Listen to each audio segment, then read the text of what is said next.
everyone. I'm Anju Nandakumar and I'm a contributing writer for SheSight Magazine. Well, on this platform, I've got the opportunity to talk to one of the renowned personalities.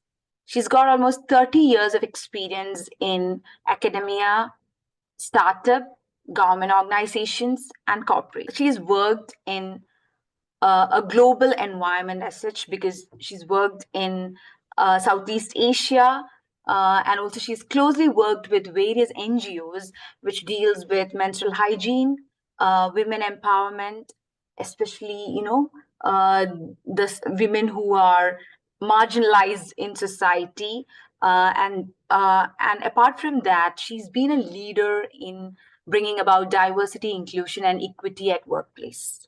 So it's my pleasure and honor in welcoming Dr. Sailaja. Welcome, ma'am. Thank you, Anju. A great privilege and honor to be here on this platform. Yeah.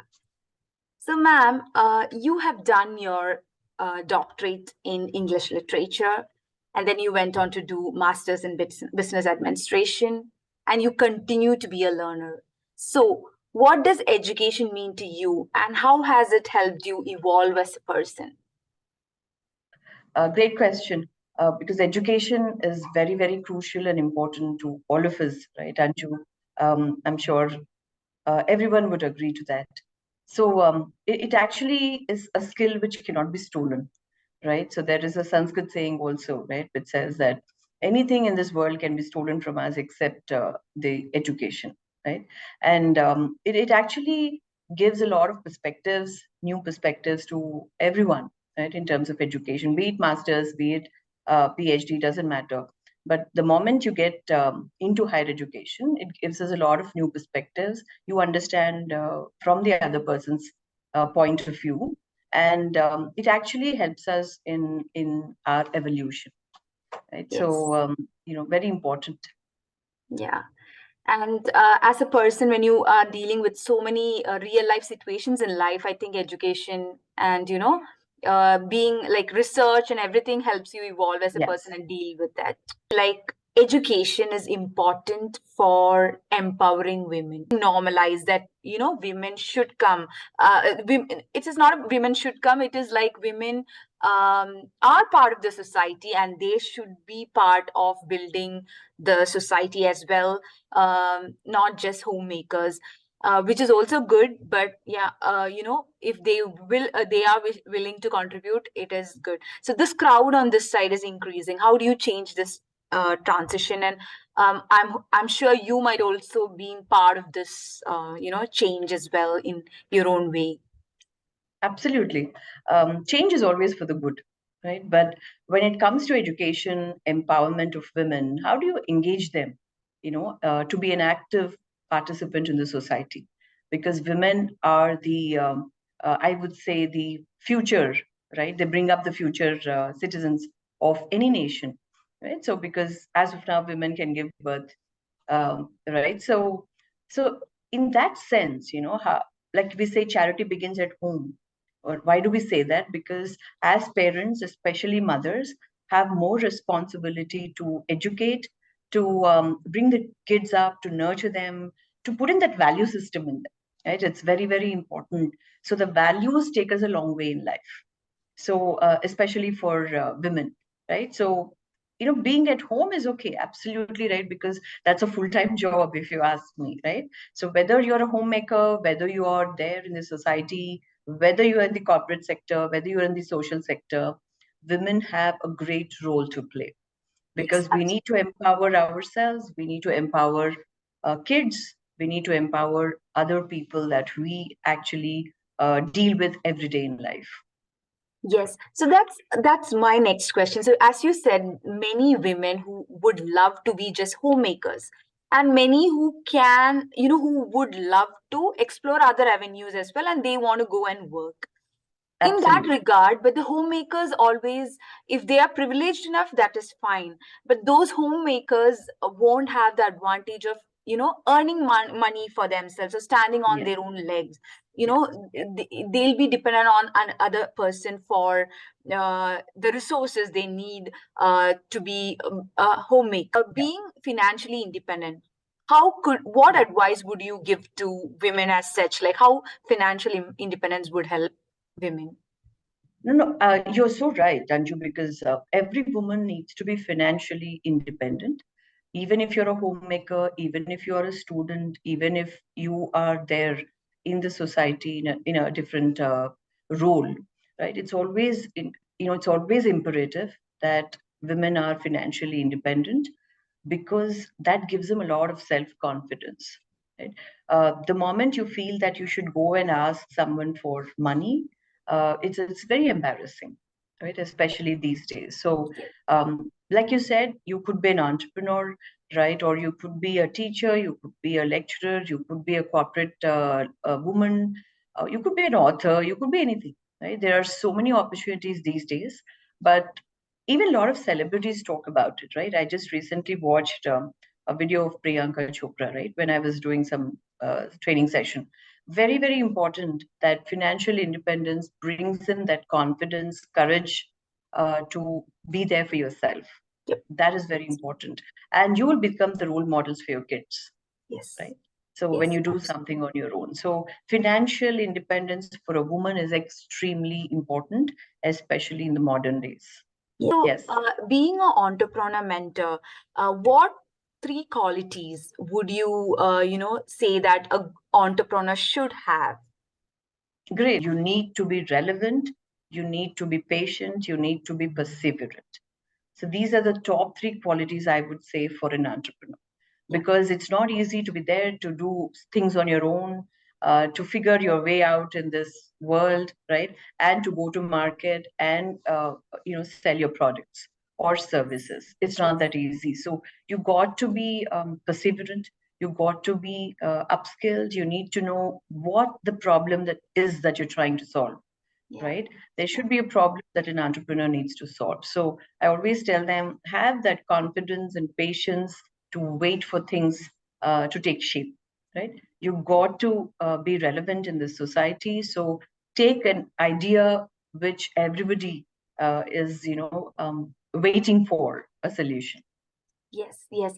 And if you can say entrepreneurs should have a platform, like now there are a lot of platforms like Prayana where Yes, you can discuss your what is my issue, and you can always get advices from other entrepreneurs as well. So this community of growing entrepreneurs and having a platform to talk about it is great, and absolutely, people like especially for you. women, right? Especially for women who took a career break for various reasons, right? Because if you do not know how to outsource things, you got to do everything on your own, right? Take care of the kids, etc. You can't leave them anywhere. You don't have a family mechanism to support you, Yeah. which is okay, right, for a couple of Yes. years. But when you want Yes. to come back, from a career break, there are a lot of opportunities these days, right? And as you rightly mentioned, Prayana is one of them.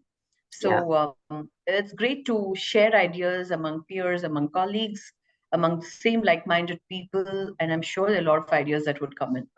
You have worked with women across the globe. Okay, so Yeah, different parts of the world. yeah. So, according to you, what are the challenges that women face across the world, which are similar or maybe different? So, what are your observations? Very, very, very apt, I would say, because a lot of challenges are similar, right? Wherever you work, whether it is India, whether it is US, UK, or Singapore or Southeast Asia, you got to make your presence felt, right? You don't wait for things to happen. You just go in and ensure that the things happen and ask for help. A lot of times, I would see that, especially in a global environment, you don't want to go in and ask for help or advice, right? So you feel a little shy or inhibiting, saying that okay, if I ask this, they might feel that I do not know something. So we should not have that fear at all. Ask questions, ask support, seek advice. You have so many people who will be ready to give you advice in a positive way. So have that positive mindset, go in and ask for help. And if you do not ask for help, we will be the losers, Yes, right? So yes, I yes. work with so many women. I always encourage women, in my team, whenever I interview, I always feel that, women are more hardworking, they are multitaskers, so please take them on board. So while I faced a lot of challenges saying that, no, no, no, women cannot, they have a restriction with regard to timings, etc., etc., I do not pay attention to it. We have to ensure that there is a flexible work environment for them if it is needed, and then take more women on board, and they're absolutely fantastic to work with. Women. Yes, Yeah, absolutely. Yes, I agree. Totally agree. There is a certain level of comfort, also, yes, you can say. yeah, And the next question would be so about asking tough questions and also, making sure that you're so when you're asking tough questions, you are either being not, you could feel that you're not taken seriously by the leadership, yeah. and when tough situations like you are silenced, you feel like you're silenced. So tough asking tough questions and dealing with tough situations, how, what advices would you give to women out there or people who would want to make a mark there, to deal with, what would be your advice? So, all said and done, Anju, you would not find too many women in the boardroom, right? At a leadership level, we still struggle to get there, right? Yep. So, the reasons could be a plenty, but I would feel that you got to uh, ask questions, as I said. How do you deal with tough situations, right? It's all about leadership skills. You got to go in and tell them that I can do this job, right? I can do this role. So when there is an internal job posting, for example, a lot of times women Uh-huh. don't apply, right? Hmm. Because they feel that I may not suit this role, right? I cannot travel because I have kids at home. So you would tend to lose opportunities, which is okay, right? Because family is still a priority. So no worries on that. But within the organization, if there is a role that's coming up, which you feel that you may not have the right skills, at this point in time, but you can always upskill yourself and be the next potential leader for that.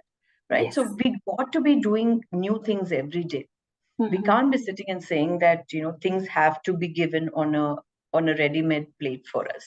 Hmm. It's very tough, right? You got to, as I said, you have to make your presence felt. You got to tell people that, hey, I know what I'm doing and I can upskill myself, upgrade myself, be relevant to your organization's needs, future needs. See, that is what any organization would look at, right? Yes. Ready now, ready next, right? You Yep. may be ready now, but are you ready next? Can Yes. you take on this role, right? Hmm. Within the same department or perhaps another department. So, would you know what skills are required for that particular department, right? Yeah. Yeah. May not be an entire change of domain, but Mm. at least, for example, you want to get into HR, you're in a business role, but you want to get into HR, why not, right? Or vice versa. If you are in a HR role, why can't you get into a Business. business role, right? Yeah. Yeah. So typically, lot of men, lot of leaders, especially the board of directors that I happen to talk to, they say that women are bad at profit and loss, P&L, right? The Oh, I bottom see. line of an organization. So they say that women still are dependent on men. Even at home, if they have to save, they ask men for it, right? Yeah. They can't Yes. take individual decisions in terms of financial deals, right? Okay. So that's something which we have to come out of, Yes, we right? have to come There is out a of that. comfort zone. Yeah, come out of your comfort zone, try to do things independently, keep thinking positively.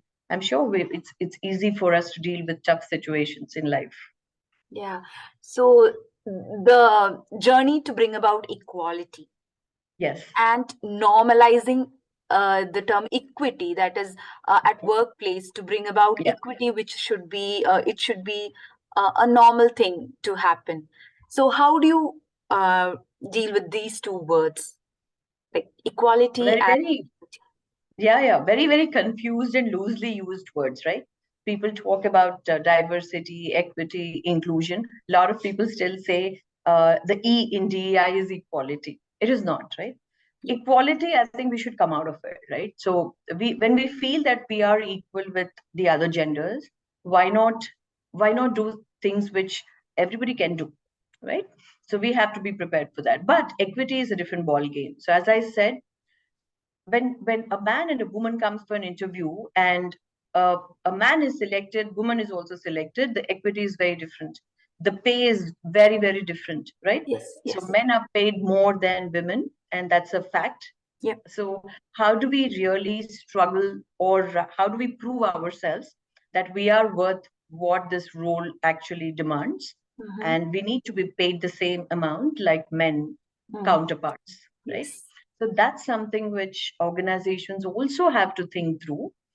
From an HR perspective, we should not have too much of differentiation in terms of the pay, right? Or treating women in the same manner as Yep. men, especially in the same kind of a role, right? Yeah. So Yes. why is a man paid more and why is a woman paid less? So Yes. these are the Yes. questions I think that we need to brainstorm. Yep. But again, as I said, Anju, everything depends on how you sell yourselves, right? As a woman, we need to be confident when you go for an interview, say that I can do this, so this is what I need in terms of my compensation, right? Yep. So why not, have that confidence to say that I have the requisite qualifications, skills, and experience to Yes. do, right? Yes. And as women, I think we should outsource. As I said, we should outsource whatever is possible. So, Yeah. can you really have a nanny at home? Can you have a maid? Can you have a cook? These are things that we can outsource so that Yeah. we can focus on our career. Yes. So from kindergarten to 12th grade, or maybe college degree or whatever, graduation or post graduation, boys and girls are, going through the same examination, same everything. But after, when you get a job, it's a different ball game altogether. So Absolutely. equality there is also important. Yeah. And the other question I would ask is, the new phrase that I hear these days is that women should support each other. Only if we support each other, we will break the glass, barriers of everything. So suddenly, everybody has realized that women should stand together. Who did this? But earlier, I could, why were women not standing together? Like, who were the torchbearers of patriarchy, who were just taking women apart so that they'd never stand together? And so suddenly this phrase has come across, like Women's Day celebration, everybody is like, women should support each other. So why is this suddenly there, and why was it not there? What would be your answer? It's actually funny, So if you look at olden days, right? So when it was joint families, etc., women were supporting each other. Like Yes, you had exactly. brothers, wives, and mother-in-laws, etc. Right? So they were all supporting. So it was very easy to bring up the kids. Yep. But now with the nuclear families, so it's very tough, right? That you're not able to leave your kids, and so when you see the numbers of women, right, the percentage of women in the workforce, it actually collapsed during COVID, right? It got Oh, reduced, yes. those couple of years drastically down because there was Yes. nobody to, look after the kids, etc. So you got Yes. to look Be at there. them, and it's very tough to work. So that's how it is. Why should this happen? It is not that suddenly somebody realized that, hey, we got to support each other, right? That should not be the case at all, right? I always tell people that women empowerment is all about how do we support each other, forget about men supporting us, right? Why Yes. can't we just be there with each of us and bring each other up, right? Yeah. So as I said, when I work with a lot of girls, a lot of women in my teams, I always tell them that you got to be like men, right? Why should you even cry during the performance appraisals? If somebody is giving a feedback, you have to be strong enough to say, yes, this is my fault, right? Admit when Yes. you're wrong, Yes. and when you're right, always live up to your rights, right? Yes. So Yes. women empowerment is not about feminism, right? Yeah. It is about helping each other out, encouraging each other, supporting each other, always appreciate each other, right? Positive If feedback. positive feedback, constructive feedback, because constructive feedback helps in improvement, Yes. self Yes. improvement, which is very important. So, um, we should not talk about it like 1 year, okay, International Women's Day, and then we say, hey, break the bias and we got to help each other, etc. I think it has to become a norm. Yeah. It has to become a habit Mm. that you should not, as women, we should not be jealous of anybody, right? Yes. There is no element of insecurity because all of us have our jobs, all of us have our roles to play in life, Yes. professional as well as personal. So Yes. you just live your life, right? And help each other out wherever it's possible. Not just Yes. women, but anybody in the society, right? So when Anybody. you work, when you are in a when you are in a society, you got to help each other out, be it a Yes. man, woman, or anybody for that Yes. matter, right? Yes. So And people, I think media has hyped it, Anju. So we should not be saying that, we should not, right? We should yes. tell the media also that, hey, we are here all the time supporting each other, Mhm. and we are here to break the glass ceiling. So don't worry about, telling us to support each other. Yes. And also this stereotype comment of women being perfect or super moms, that they can handle everything, but Yeah, no, that is not reality. But yeah, since I wanted to bring about mental health awareness as well, yes, because this yes, pressure of being this perfect or super mom yes, brings about a lot of mental stress as well, yes. apart from the physical strain that we take to work and do things around. So Hmm. um what are your opinion, like, to just overcome these kind of tags that women should not be put around with? Yeah, but you rightly said, it could be a super mom, or it could be in professional life, a super performer, right? We should not really get into all these tags. We have to aim for excellence, right? A lot of us aim for perfection and we fail. Yeah. And that really gives that mental pressure to us. Okay. Right. So to keep us calm, to keep us composed, I think is a great quality in women. And we Yes. have to do that. Yeah. And it is not about getting into the super tag, but it's always good to maintain that balance. You know, Yes. Yes. especially working women, we have to have that work-life balance. Spend with family, which is a priority. Take vacations in between, right? And be there at the office, right? Yes. You got to Yes. perform, so aim for perfection. So you may fail once in a while, which is okay. Ask for help, ask for advice, seek Yes. support from Yes. your reporting officers or heads of the department or the management of an organization. But I think we should not really, I strongly believe that we should not have these tags in our mind Good. saying that we have to become maybe a Karina Kapoor Khan or a Priyanka Chopra. I think we should not compare ourselves with anybody else, and that Yes. is the beauty of the word inclusion, right? In Yes. DEI, Mm-hmm. everybody is unique, and all of us have our strengths, which we Excellent, have to excellent build point. on, Yeah. right? We So have to the build on our strengths, and Mhm. if there is any weakness, that's okay, right? we Yes. have to we have to ensure that we improve. That's it. Yes, yes. So just to add on, like, because you brought about inclusion, to include men, women, and the transgenders as well. Yeah, So yeah, could you just talk about how are their challenges are also there? Like, yeah, just like yeah, women go through, they also have a lot of challenges. So without judgment, what yeah. three things you can suggest for the society as a whole to grow without judgment?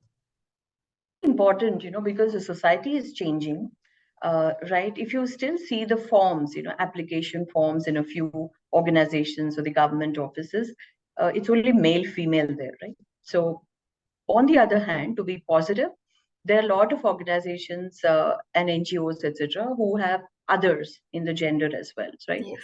So there could be different genders, no worries at all. But how do you treat each other in the same manner? Mhm. Because a lot of us would not like to sit beside a transgender in the office, right? They keep asking us, can you shift the chair? Can you shift their desk, etc. So it is very tough from an HR perspective because I personally had an experience of meeting transgenders in one of the organizations where we have recruited about 13 of them in Okay. one of our centers, Mhm. right? But then do we have the washrooms, right, for them? Do we have separate kind of, treatment for them, Yeah. right? Because we should be sensitive to these things, be prepared, and not just transgenders. If you look at specially abled Yes. persons, Yes. right, persons with disabilities, etc. Mhm. Mhm. Uh, I think in India we still do not have those user-friendly kind of chairs, or when they have to take a bus, how do they take a bus? How do they get Yes. into a train?